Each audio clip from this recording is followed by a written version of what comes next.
Estamos comunicados con Martín Burgos, él es licenciado en Economía de la UBA, es integrante de Flaxo y trabaja en el Centro de la Cooperación en el tema política económica. Muy buenas tardes, Martín, muchas gracias por atendernos, la profesora Valdés y quien te habla te saludan. ¿Qué tal? ¿Cómo andan? ¿Todo bien? Sí, bueno, todo bien. Después de conocer tus opiniones, uno puede, a pesar de que, bueno, hoy se dieron las cifras de la inflación, ¿no? Creo que 6,2, 6,3, por ahí estamos, Sí. que no son nada alentadoras, pero después de leer las notas tuyas, con respecto a la inflación, que vos decís que son determinantes el dólar, las tarifas, los salarios y la tasa de interés, uno puede llegar a entender un poco más lo que nos está pasando. Así que ese es el motivo de nuestro llamado, para que podamos intercambiar y que nuestros oyentes puedan entender qué es lo que nos pasa. Sí, bueno, el número de hoy, 6,3%, dentro de todo hay que considerarlo como bueno, porque se esperaba un número más alto. Entonces me parece que es importante ir bajando la inflación mes a mes. El objetivo del gobierno está apuntando a eso justamente. Pero bueno, la verdad que es una trampa muy difícil la inflación y cuesta mucho bajarla. Y veremos bien cómo terminan impactando los programas que están llevando adelante el gobierno, porque bueno, yo creo que es clave para la elección del año que viene que baje la inflación, ¿no? Si quiere tener alguna chance de gobierno. Claro, claro, claro.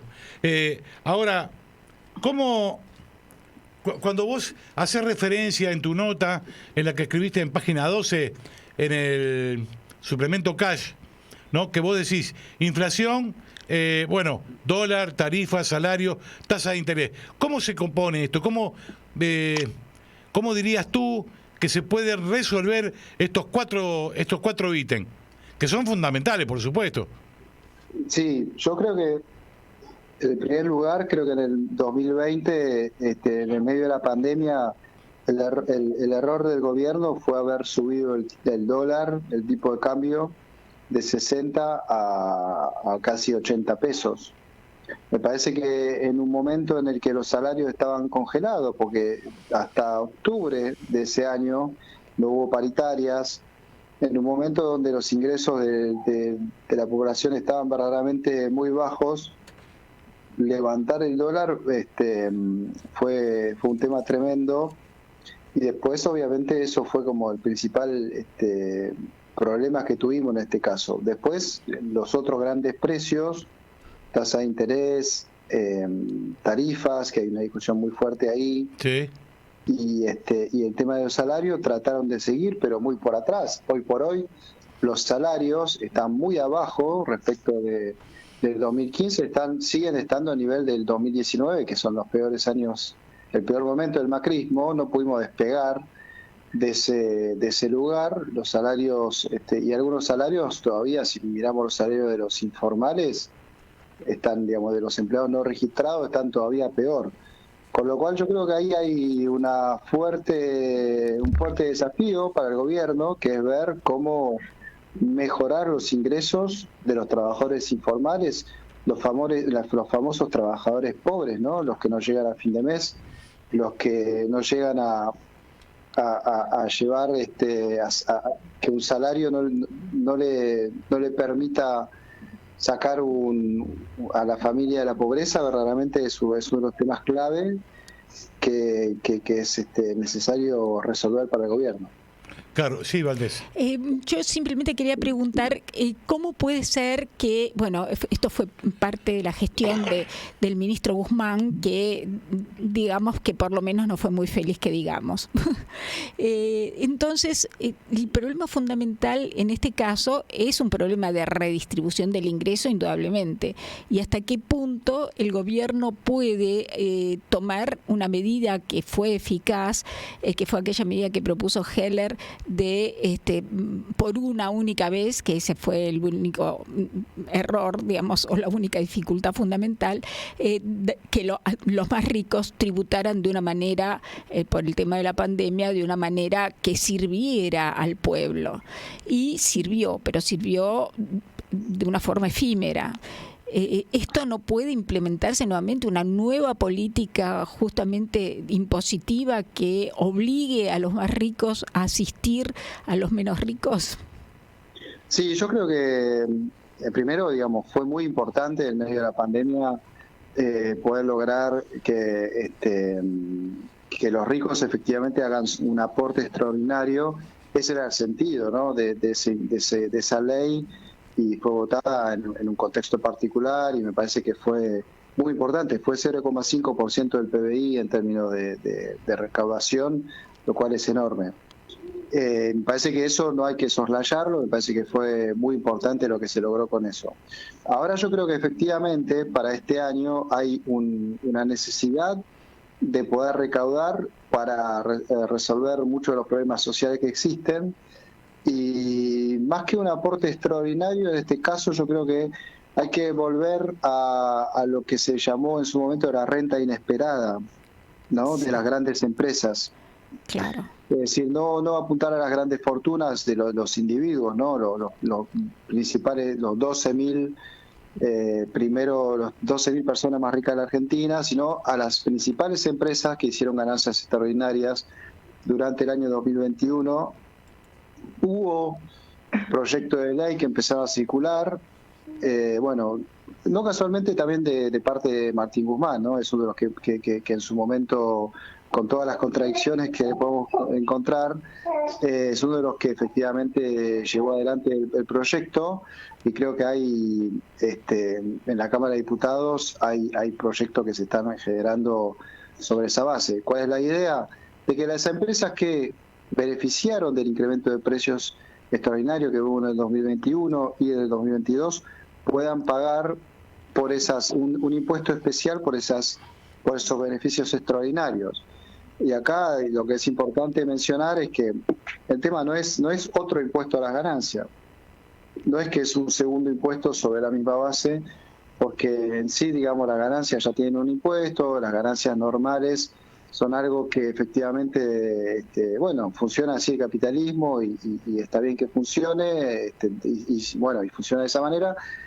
La cuestión es que cuando empieza a hacer esa ganancia, empiezan a ser perjudiciales para el resto de la población. Claro. En este caso, un incremento, por ejemplo, del precio de la soja, como hubo el año pasado, lo que generó fue un incremento de la pobreza en la población, y eso obviamente termina siendo perjudicial. Por un lado, grandes empresas que se benefician de esos mejores precios, generando ganancias extraordinarias, rentabilidades extraordinarias, y por otro lado, la pobreza, el incremento del precio de los alimentos y la pobreza y la indigencia que crece en el país, ¿no?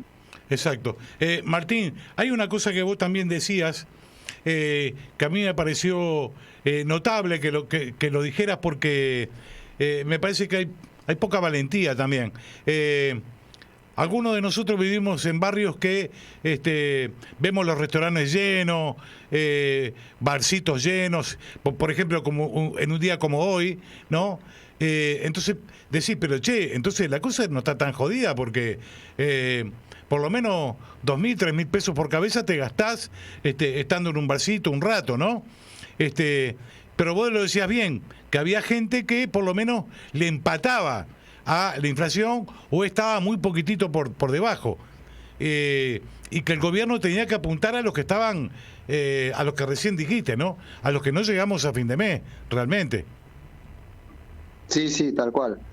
Hay como una especie de dualidad en el mercado de trabajo, en el cual efectivamente los que están con convenio colectivo de trabajo con muy buenos gremios, bancarios, camioneros, pueden pelear incrementos salariales de 100%, bases muy elevadas para los empleados que empiezan.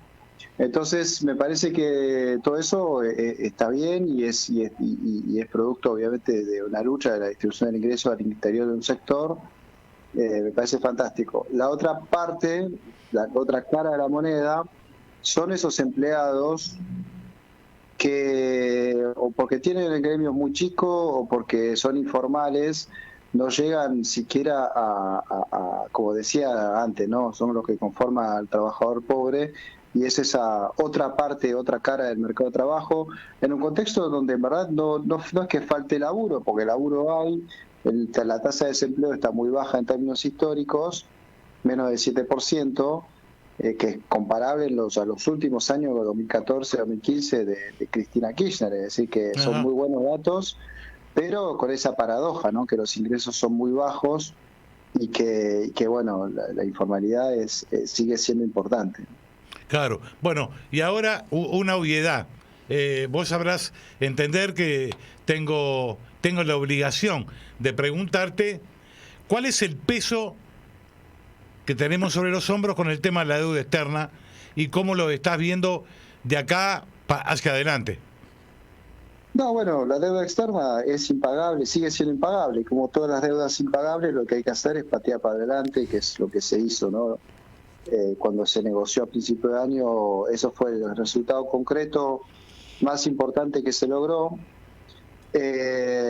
Igualmente, si llegamos en estas condiciones en el 2025, vamos a tener, digamos, va a seguir siendo impagable, ¿no? Entonces, evidentemente, hay que cambiar las condiciones en las cuales se encuentra Argentina, mejorar los niveles, sobre todo de exportaciones, porque esto se paga con exportaciones, tratar de recuperar, hay distintos proyectos de ley también importantes, ¿no? que buscan recuperar parte de la plata fugada, algo que es difícil obviamente, pero que se tiene que intentar. Bueno, esos son los principales medios para poder pagar la deuda externa. Yo siempre digo que Néstor Kirchner recibió el país con una deuda externa de 14 mil millones de dólares y exportaciones por 25 mil millones de dólares, y más o menos, bueno, una relación de 60% de deuda sobre las exportaciones anuales, para hacer una cuenta así. Y en el 2005, cuando paga todo lo que faltaba para pagar, que eran 9 mil millones de dólares, las exportaciones se le habían duplicado. Ya no eran de 25 mil millones de dólares, eran de 50 mil millones de dólares las exportaciones anuales. Entonces, al haber cambiado las condiciones, eso mucho por el precio de la soja que había a nivel internacional, ¿no? Eso, de esa forma se pudo resolver el tema de la deuda externa. Yo creo que fue un momento muy excepcional, que va a ser muy difícil que lo reencontremos, pero también implica hacia adentro pelearse con actores para que esa plata que sale de las exportaciones no se dirija hacia otra cosa que no sea las importaciones para producir los bienes de capitales que necesitan las pymes, y no con esa plata que entra por exportaciones pagar las deudas externas de las grandes corporaciones argentinas, ¿no? Me parece que ahí hay una discusión que es importante dar, que si no se define tajantemente en favor de las pymes, no va a haber posibilidad de pagar la deuda externa. Claro. Sí, Valdés. Por otra parte, una preguntita. Por otra parte, el tema fundamental es probablemente también hacer un hincapié muy importante en el tema de las sobretasas, porque es totalmente siniestro que el FMI le impuso a la Argentina una deuda por sobre toda, reglamentación del propio FMI, y encima ahora le quiere hacer pagar sobretasas.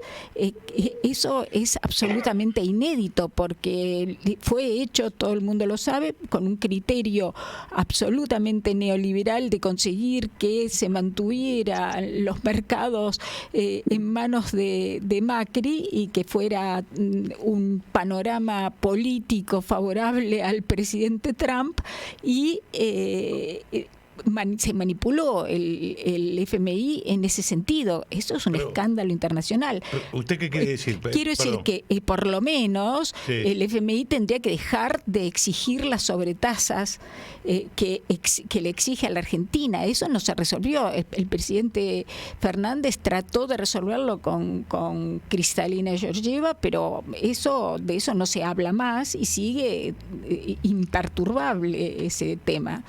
¿Qué se puede hacer en ese sentido?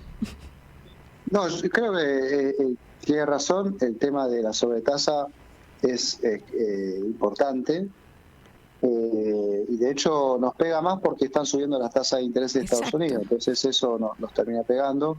Uno diría que la contrapartida es que la inflación, que son los precios internacionales, también nos benefician en cuanto nos hacen que nuestras exportaciones crezcan, ¿no? Nuestras importaciones también, el precio de nuestras importaciones, por eso es tan importante sustituir el gas que importamos y incentivar cada vez más inversiones en vaca muerta. La cuestión de la sobretasa, yo creo que el gobierno hizo muchísimo esfuerzo para que efectivamente el FMI lo contemple y que lo elimine. Lamentablemente ahí no se pudo hacer. No sé si, a ver, no estoy no sé cómo es la negociación fina, obviamente, pero entiendo que se hizo mucha publicidad y se generó muchos argumentos a favor de que Argentina no pague esa sobretasa. Lamentablemente, hasta hoy no se ha conseguido resolver ese tema, ¿no? Pero bueno, sí es importante y sí está claro que hay que hacer unas fuertes declaraciones y tratar de negociar en ese sentido, pero bueno, lamentablemente no se pudo. Evidentemente del otro lado también hay un jugador que es el Fondo Monetario, que a la vez son varios jugadores, ¿no? Porque Exacto. ahí están los europeos, Estados Unidos, etcétera. Y bueno, que se juegan muchos aspectos ahí sobre la sobretasa, ¿no? Claro, No es una cuestión de Argentina, es que también lo que hay que entender es que esa sobretasa, a ver, para explicarlo más fácil, ¿no? Si tenemos 2 minutos, pero Sí, adelante. esta sobretasa se paga cuando vos pedís plata de más, o sea, más de lo que deberían darte, más de lo que se estipula por el cupo, que es el aporte que vos haces al FMI. Vos haces un aporte y en función de ese aporte vos podés pedir préstamos de X veces los aportes que haces. Bueno, nos pasamos nosotros por mucho, entonces nos cobran sobretasa. La cuestión no es que es una cuestión que tenga que ver solo con Argentina y el FMI, sino que hay una fuerte disputa interna en el FMI entre los países occidentales que controlan el FMI prácticamente, y los países orientales, China, y todos los países grandes, ¿no? India, etcétera, que ya tienen un PBI más o menos similar al de los países occidentales, ¿no? Tomados en su conjunto, pero cuyo poder en el Fondo Monetario Internacional es ínfimo, es totalmente desproporcionado. Entonces, ellos no pueden pedir, por ejemplo, préstamo, y si lo piden, como tienen un cupo muy bajo, ese préstamo no les sirve porque su tamaño de la economía es mucho más grande que el cupo que efectivamente pueden aportar al Fondo Monetario. ¿Por qué no dejan que esos países crezcan en el cupo que pueden aportar al Fondo Monetario? Porque cuando vos más pagas, el FMI es un organismo en que cuando más pagás, más votos tenés. Y por eso los occidentales no quieren largar nada de eso, no quieren habilitar. O sea, la discusión de la sobretasa va más allá de una discusión entre Argentina y Estados Unidos. Tiene que ver con la geopolítica global, y hay muchísimos países que nos apoyaron, todos los países asiáticos nos apoyaron esa discusión sobre la sobretasa, y eso se entiende, solo se puede entender en el marco de esa resistencia que tienen los occidentales a cederle cada vez más control a los países asiáticos, ¿no? Me parece que ahí hay como una de las claves de todo esto, y Argentina ahí es solo, ¿no?, un peón más de todo ese juego, de todo ese juego geopolítico. Pero bueno, lo comento como para tener en cuenta de que no es tan fácil como para ir y pedir, ¿no? Hay un juego muy complejo, y yo entiendo que el tema de la sobretasa, por más que uno tenga mucho apoyo, tiene que ver con fuerzas que van más allá de lo que pueda hacer Argentina. Me parece genial la explicación. Martín, te queremos agradecer un montón. Sabemos que estás ocupado, que tenés que dar clases. Agradecemos tu esfuerzo y bueno, te mandamos un abrazo enorme y seguramente te vamos a seguir molestando. No hay problema. Un abrazo grande. Que pases bien. Hasta luego.